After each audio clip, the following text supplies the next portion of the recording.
కాంగ్రెస్ వస్తే నిరుద్యోగుల సమస్యలు తీరితే జాబులు వస్తాయని గెలిపించుకున్నారు. ఇప్పుడు నిజంగా ఉద్యోగాలు వస్తున్నాయా? నిరుద్యోగుల సమస్య వెళ్తున్నాయా? ముందుగా ఈ కార్యక్రమానికి విచ్చేసిన నిరుద్యోగులందరూ కూడా ప్రత్యేకమైన ధన్యవాదాలు.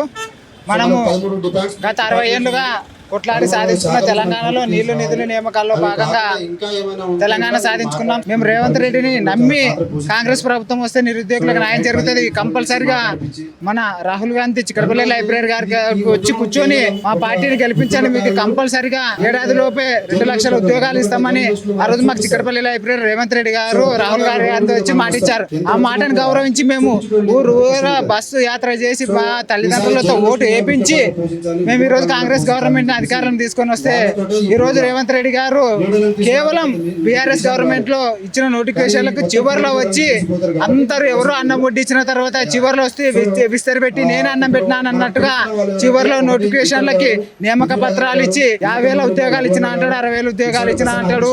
ఇప్పుడు రేపట్లో మాపల్లో గతంలో 1,50,000 ఉద్యోగాలు ఇచ్చినాడు. ఇంకొక 2 రోజుల 2 లక్షలు పూర్తి అయిపోయినవి.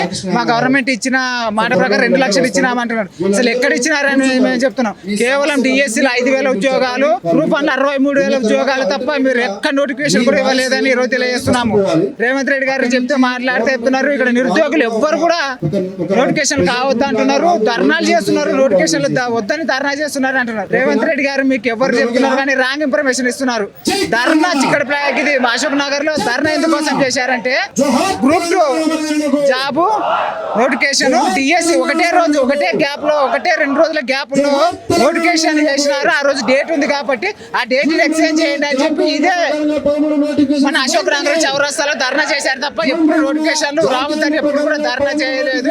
ఆ విషయాన్ని మీరు గమనించాలి. విద్యార్థులు అప్పుడు టీఆర్ఎస్ గవర్నమెంట్ లో నష్టపోయినారు, ఈ రోజు మీ గవర్నమెంట్ లో కూడా నష్టపోతున్నారు. దయచేసి ఇంకొక వ్యక్తి జనగాని దయాకర్ రావు అంట, అధికార ప్రతినిధి అంట, ఆయన ఏం మాట్లాడుతున్నాడో ఆయనకే నిన్న ఒక ఇంటర్వ్యూలో అసలు ఇది ధర్నానే కాదు పేడ్ ఆర్టిస్ట్ జనగాని దయాకర్ రావుకి ఈ రోజు మేము సవాల్ ఇస్తున్నాను. రేవంత్ రెడ్డి అయితే ఏదైతే పాలపూర్ బిడ్డలో అదే పాలపూర్ బిడ్డని నేను కూడా హైయర్ ఎడ్యుకేషన్ చేసిన.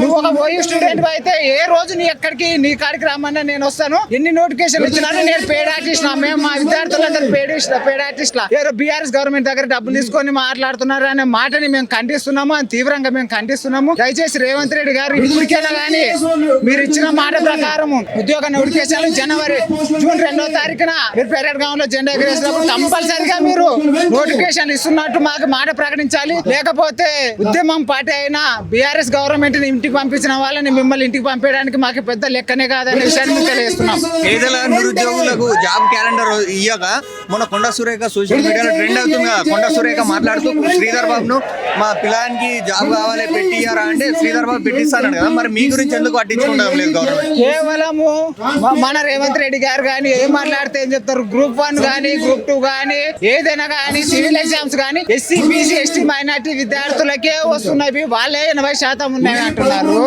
ఎక్కడ ఉన్నారు? ఒక దళిత విద్యార్థి కానీ దళిత ఉద్యోగికి కానీ ఎక్కడ న్యాయం జరుగుతుంది? ఎక్కడ జరుగుతుంది? బహిరంగంగా కొండ సురేఖ గారు మా అన్న కొడుకున్నాడు ఆయనకు జాబ్ ఇచ్చానని బహిరంగంగా మాట్లాడుతుంటే ఆమె మీద ఎక్కడ చర్యలు తీసుకున్నారు? ఒక విద్యార్థి ఏదైనా ఒక మాట మాట్లాడితే ఆయన మీద కేసు పెట్టడం కానీ వాళ్ళని హింసించడం కానీ చేస్తున్నారే తప్ప ఏ విద్యార్థికి ఎలాంటి కూడా నోటిఫికేషన్ లేదు. విద్యార్థులు చాలా ఆతృతగా ఎదురు చూస్తున్నారు. జనవరి 2వ తారీఖున మీరు కానీ నోటిఫికేషన్ ఇవ్వకపోతే నెక్స్ట్ మీ గవర్నమెంట్ అదా పాతాలకు పోతుందని మరోసారి మేము తెలియజేస్తున్నాం. మీరు గెలిపించిన నిరుద్యోగులకు జాబ్ క్యాలెండర్ వదిలిపెట్టి మంత్రుల గురించి మంత్రి పదవుల గురించి రేవంత్ రెడ్డి ఇప్పటికీ 100 సార్లు పోయేస్తుండు వాళ్ళ మంత్రి పదవుల గురించి. రేవంత్ రెడ్డి గారు విద్యార్థులు ఆయన చెప్పిండు ఇది ఎలక్షన్ కన్నా ముందర టీఎస్పీఎస్సీలో 30 లక్షల మంది ఉన్నారు, 30 లక్షల మంది వాళ్ళ తల్లిదండ్రులు మొత్తం 90 లక్షల ఓట్లు వేస్తే చాలు మా కాంగ్రెస్ గవర్నమెంట్ వచ్చేసేదానికి ఎవ్వరు ఓట్లు అవసరం లేదని చెప్పినాడు. అదే విధంగా మీరు ఊరు తిరిగి మేము గెలిపిస్తే ఈ రోజు ఢిల్లీకి హైదరాబాద్కి వాళ్ళ మంత్రి పదవుల కోసమే తిరుగుతున్నాడు తప్ప అక్కడ అది కొలికి రాదు. ఇక్కడ మా నిరుద్యోగుల యొక్క నోటిఫికేషన్ కొలికి రావు. అటు కాకుండా ఇటు కాకుండా అసలు రేవంత్ రెడ్డి గారు మన చెప్పినారు, మమ్మల్ని కోసినా ఏం చేసినా కానీ మాకు ఉద్యోగులకు డబ్బులు వేయడానికి డబ్బులే లేదన్నప్పుడు ఈ మిస్ వరల్డ్ పోటీలు ఎందుకు? ఇన్ని డబ్బులు ఖర్చు పెట్టి ఇప్పుడు ఎందుకు? మనకి డబ్బులే లేనప్పుడు మనకు సోకులు ఎందుకు?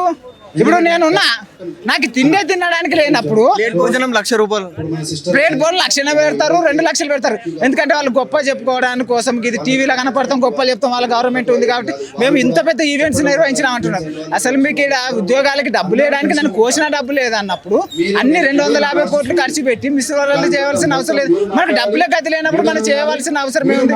కేవలం పబ్లిసిటీ కోసం మాత్రమే ప్రతి మీటింగ్ లో రేవంత్ రెడ్డి కేవలం నిరుద్యోగులను ఏమో ఆశపట్టి రేవంత్ రెడ్డి గారు తెలుసుకోవాల్సిన విషయం, అందరు నిరుద్యోగులు ఇక్కడ పీజీలు, ఎంఎస్సీలు, డిగ్రీలు అన్ని చేసి అవగాహన ఉన్న వాళ్ళు మాత్రం మీరు అబద్ధానికి 100 సార్లు మీడియాలో చెప్పినంత మాత్రాన అబద్ధం నిజం కాదనే విషయాన్ని తెలియజేస్తున్నాము. మీరు 2వ తారీఖున నోటిఫికేషన్ వేయకపోతే విద్యార్థుల యొక్క సత్యంతో మరొకసారి చూపిస్తామని చెప్తున్నాం. ఎందుకంటే 100 ఏళ్ల కాంగ్రెస్ ని మేము ఢిల్లీలో ఇంటికి పంపించాము, గల్లీలో ఇంటికి పంపించాము, రేపు భూస్థాపితం చేస్తానే విషయాన్ని మేము తెలియజేస్తున్నాము.